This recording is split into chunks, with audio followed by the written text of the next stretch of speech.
For 4 billion years, Earth has been the only cradle of life we have ever known. But every cradle becomes too small as the child grows. Our resources are dwindling, and our stability is but an illusion. A single event, from an asteroid to a solar storm, could erase everything we've achieved. The history of life is a history of mass extinctions. We need a plan B, a backup for civilization.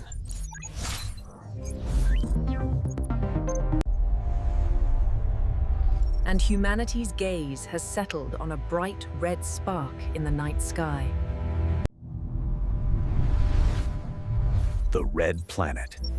A harsh neighbor, yet full of potential. An average of 225 million kilometers away. A staggering distance.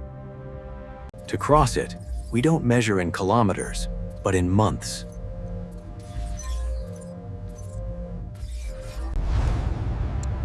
Radio signals travel at the speed of light, yet they are still too slow.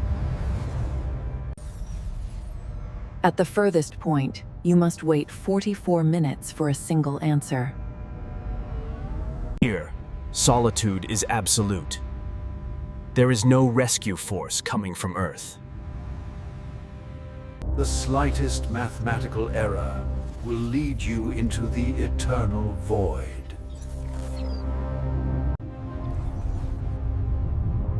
We are talking about the Hohmann transfer orbit, the most fuel-efficient path. This window only opens once every 26 months. Miss it, and you'll wait 2 more years. Dr. Elena Vance, head of the settlement project, explains this choice.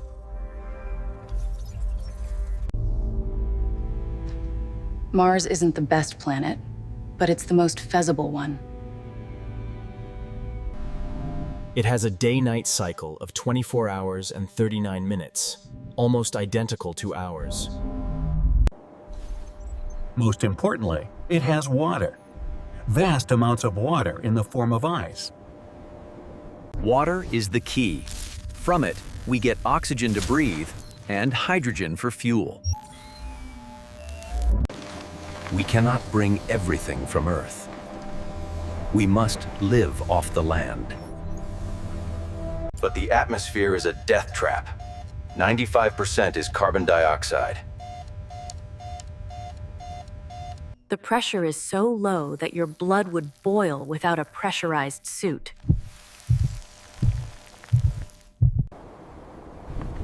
It is a frozen desert, with an average temperature of -62 degrees Celsius. Before humans arrive, our eyes have already been there for decades. The high-rise radar system has captured every canyon and rock with incredible detail. And this is Jezero crater, the planned landing site for the pioneers.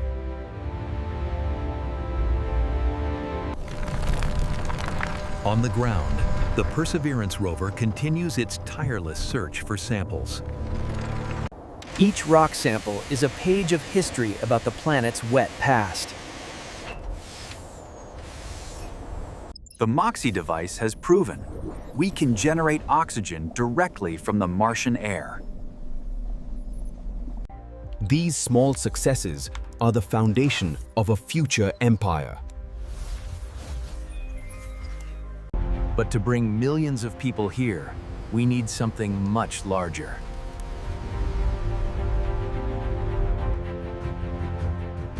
Elon Musk and SpaceX don't just want to explore, they want to settle. A fleet of 1,000 starships will depart every time the window opens. By 2050, we expect to have 1 million people living under pressurized domes. This is no longer science fiction. It is a technical roadmap that has been activated.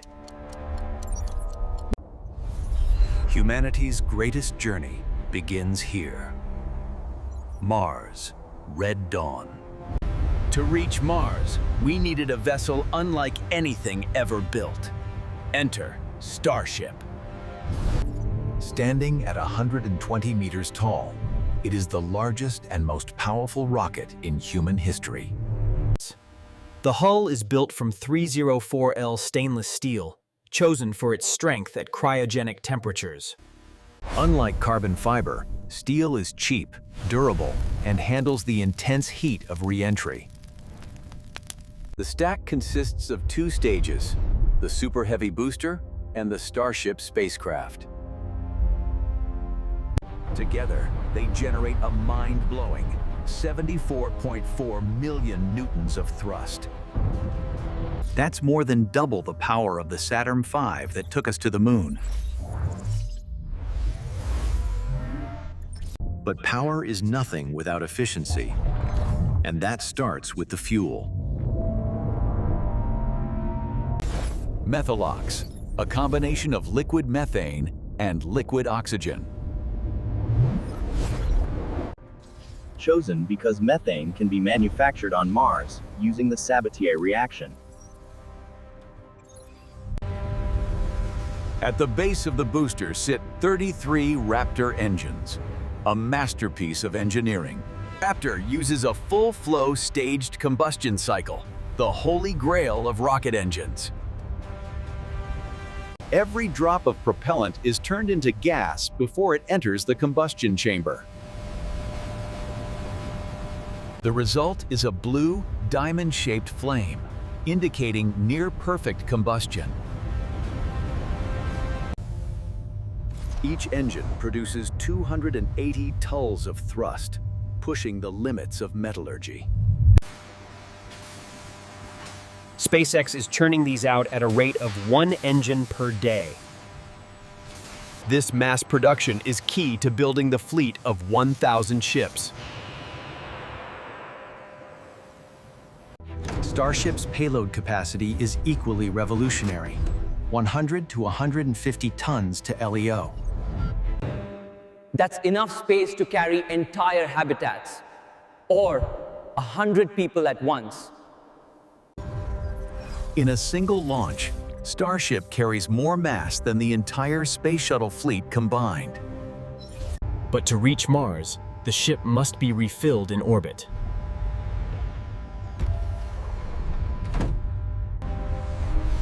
Tanker ships will launch to transfer methane and oxygen, acting like gas stations in space. Once full, the ship is ready for the Trans-Mars injection burn. Engineer Marco explains the most dangerous part of the mission, the landing. Mars's atmosphere is too thin for parachutes, but too thick to ignore. The solution? The belly flop maneuver.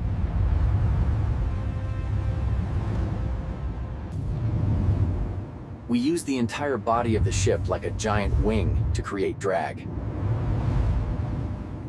The ship falls at terminal velocity, controlled by an AI-driven flight computer.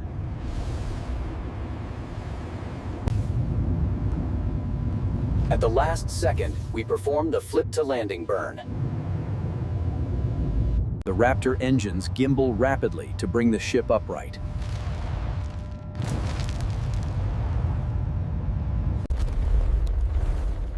It looks impossible, but it's the only way to land a ship this large. Every flight provides petabytes of data to perfect this landing sequence. This isn't just about science, it's about economics. Traditional rockets are like building a 747 and crashing it after one flight.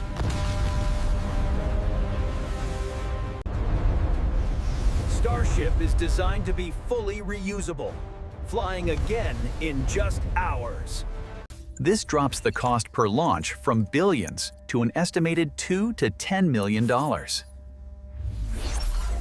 Suddenly, space becomes accessible to not just governments, but thousands of people.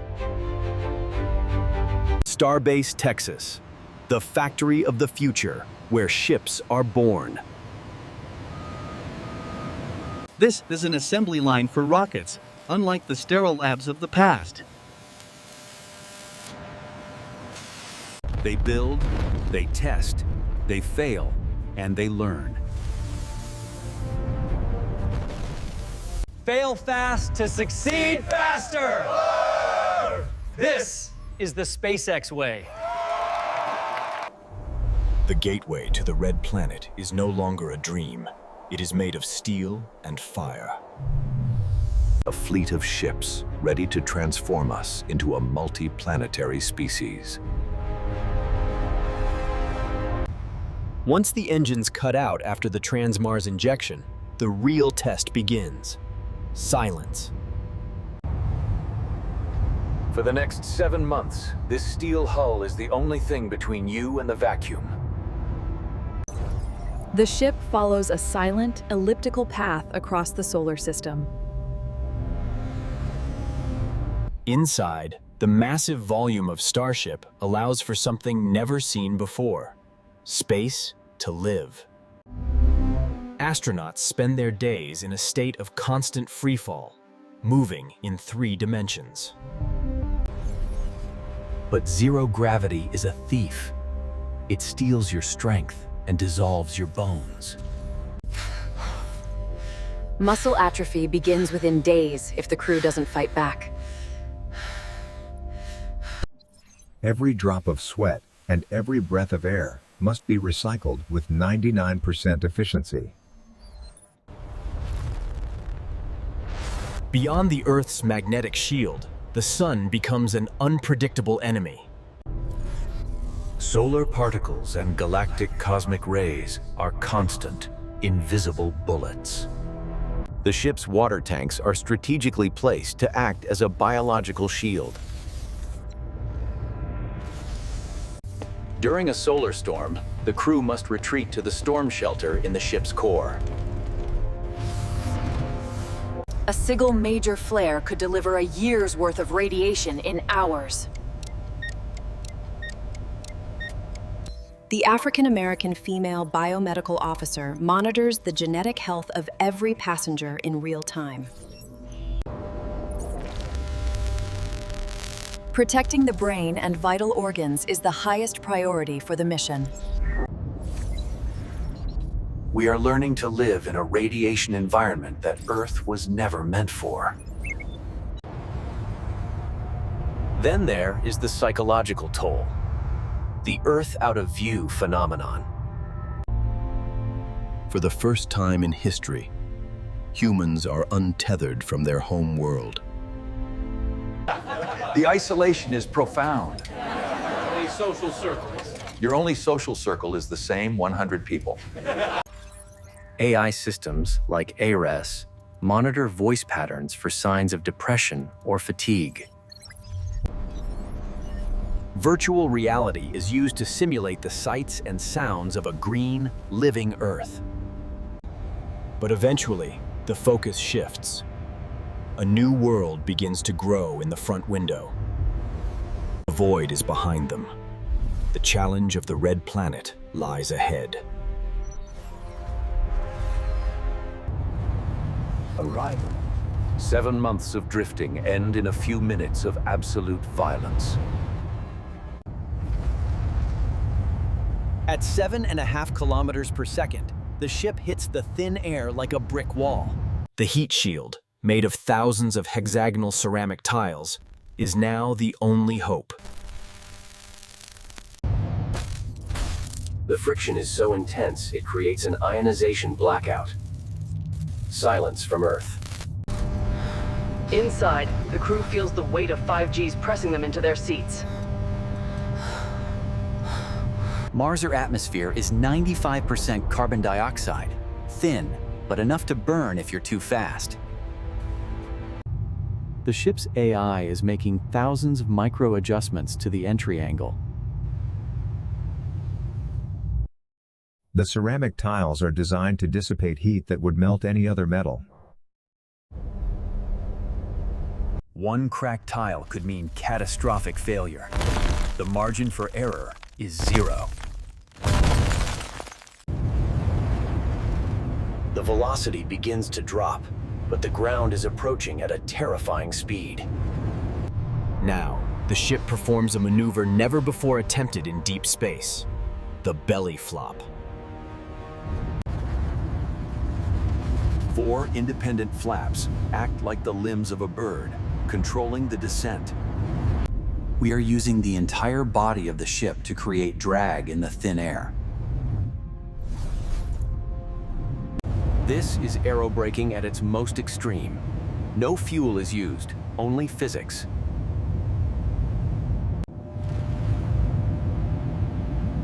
The AI must balance the ship against unpredictable Martian winds. If the ship tips too far, it will enter a flat spin. There is no recovery. The descent rate slows to terminal velocity, but terminal on Mars is still 450 kilometers per hour. The crew prepares for the flip, the most critical 10 seconds of the entire mission. The landing tanks, filled with header fuel, are pressurized for ignition. Target landing zone, Jezero crater. Zeroing in on the beacons. Altitude 500 meters. The engines must light now, or the ship becomes a meteor. 3, 2, 1, ignition! The Raptors gimbal violently, swinging the tail of the ship toward the ground. For a moment, the ship is suspended in mid-air by a pillar of blue flame. The thrust-to-weight ratio is perfect. The AI is feeling the ground.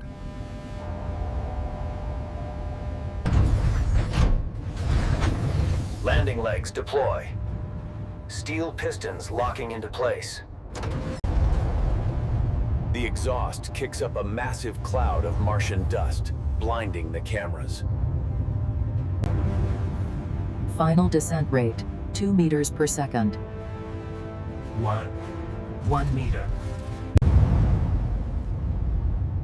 Touchdown. Starship has landed on the red planet. The dust begins to settle. A silence unlike any on Earth follows. Immediate systems check. Is the ship upright? Is the hull intact? The crew remains strapped in, waiting for the fuel tanks to vent.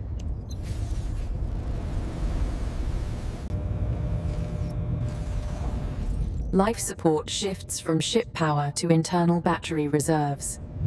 Mission control receives the signal 12 minutes later. Houston, erupts! The first words spoken on Mars are recorded for history. But the mission has only just begun. The desert is outside the door. The airlock begins to cycle. Humanity is about to take its next giant leap. Welcome to Mars. Welcome to the future. The airlock opens. The first breath is recycled, but the view is brand new. Stepping onto Mars feels like walking on a world of rusted glass and frozen time. First priority, power. Without energy, Mars is a tomb. Kilopower nuclear reactors are buried deep underground for constant energy through the night. The Starship itself serves as the first apartment building in this new world. Automated rovers begin 3D printing the first permanent structures using Martian dust. These regolith-shielded domes protect the inhabitants from deadly cosmic radiation. Inside, the air is pressurized to Earth normal, allowing humans to work without suits. But the silence outside is a reminder. One leak, and the dream ends. The colony's heart begins to beat. The first sounds of industry on Mars. To stay forever, we cannot rely on Earth. We must find water. Ground-penetrating radar confirms a massive glacier hidden just meters below the dust. Thermal rods melt the ice, pumping liquid water into the colony's reservoirs. This is the liquid gold of Mars, for drinking, for fuel, and for life. Electrolysis splits the water molecules, filling the domes with fresh oxygen. Large-scale MOXIE units extract even more oxygen directly from the thin CO2 air. The nitrogen needed to balance the air is carefully mined from the soil.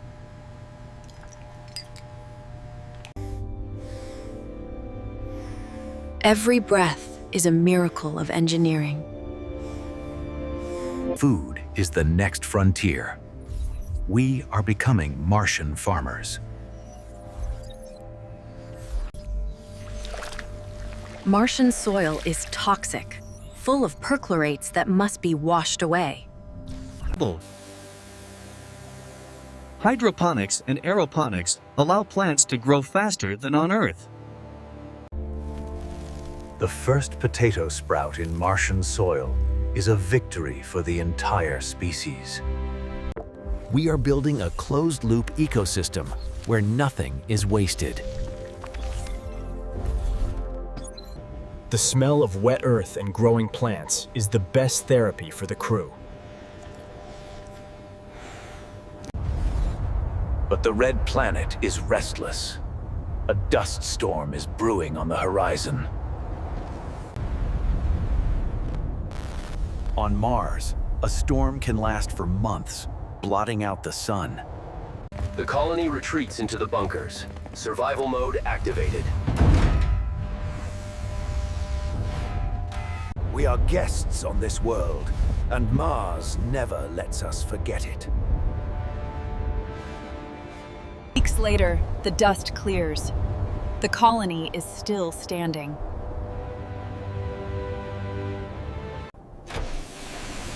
Every storm survived makes the roots of humanity go deeper. This is not a mission anymore. It is a home.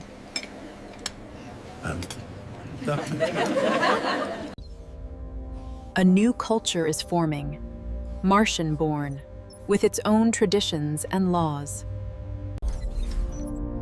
They look up the night sky and see a tiny blue dot, their ancestral home. But their future is here, in the canyons and craters of the Red Dawn. Mars is no longer the end of the journey. It is the beginning of the stars. We have become a multi-planetary species. The Red Desert has been conquered, but the adventure of life never ends. This is Mars. This is our future. This is Red Dawn. Fast forward to December 2050. The red wasteland has been transformed. 1,000 starships have crossed the void, weaving a permanent bridge between worlds. What was once a lonely outpost is now a city of 1 million souls. Massive maglev trains glide silently across the craters, connecting distant colonies. Huge vertical farms provide food for a population that has never known the reign of Earth. The air in the city is rich with the scent of oxygen-producing forests. Children born here play in the low gravity, leaping further than any human on Earth ever could. They are the first true Martians. For them, Earth is a legend, and Mars is home. Astronaut Maya, a veteran of the second wave, gazes at the twilight sky. We didn't come to Mars to conquer it. We came to learn how to live in the universe.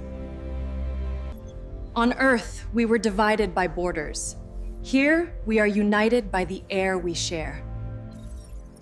Mars has taught us that life is fragile, and cooperation is the only way to survive. We have become a backup for the human consciousness. Maya looks up as the sun dips below the horizon, turning the sky into a soft, electric blue. There, among the stars, is a tiny, pale blue dot. Mother Earth. We left the cradle, but we never stopped loving our mother. Mars was the training ground. Now, the rest of the solar system awaits. The lessons learned in the red dust will carry us to the moons of Jupiter and the rings of Saturn.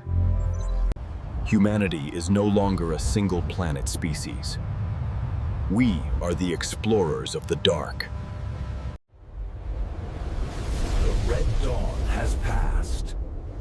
A new era of light has begun. We are no longer afraid of the void. We have made it our home.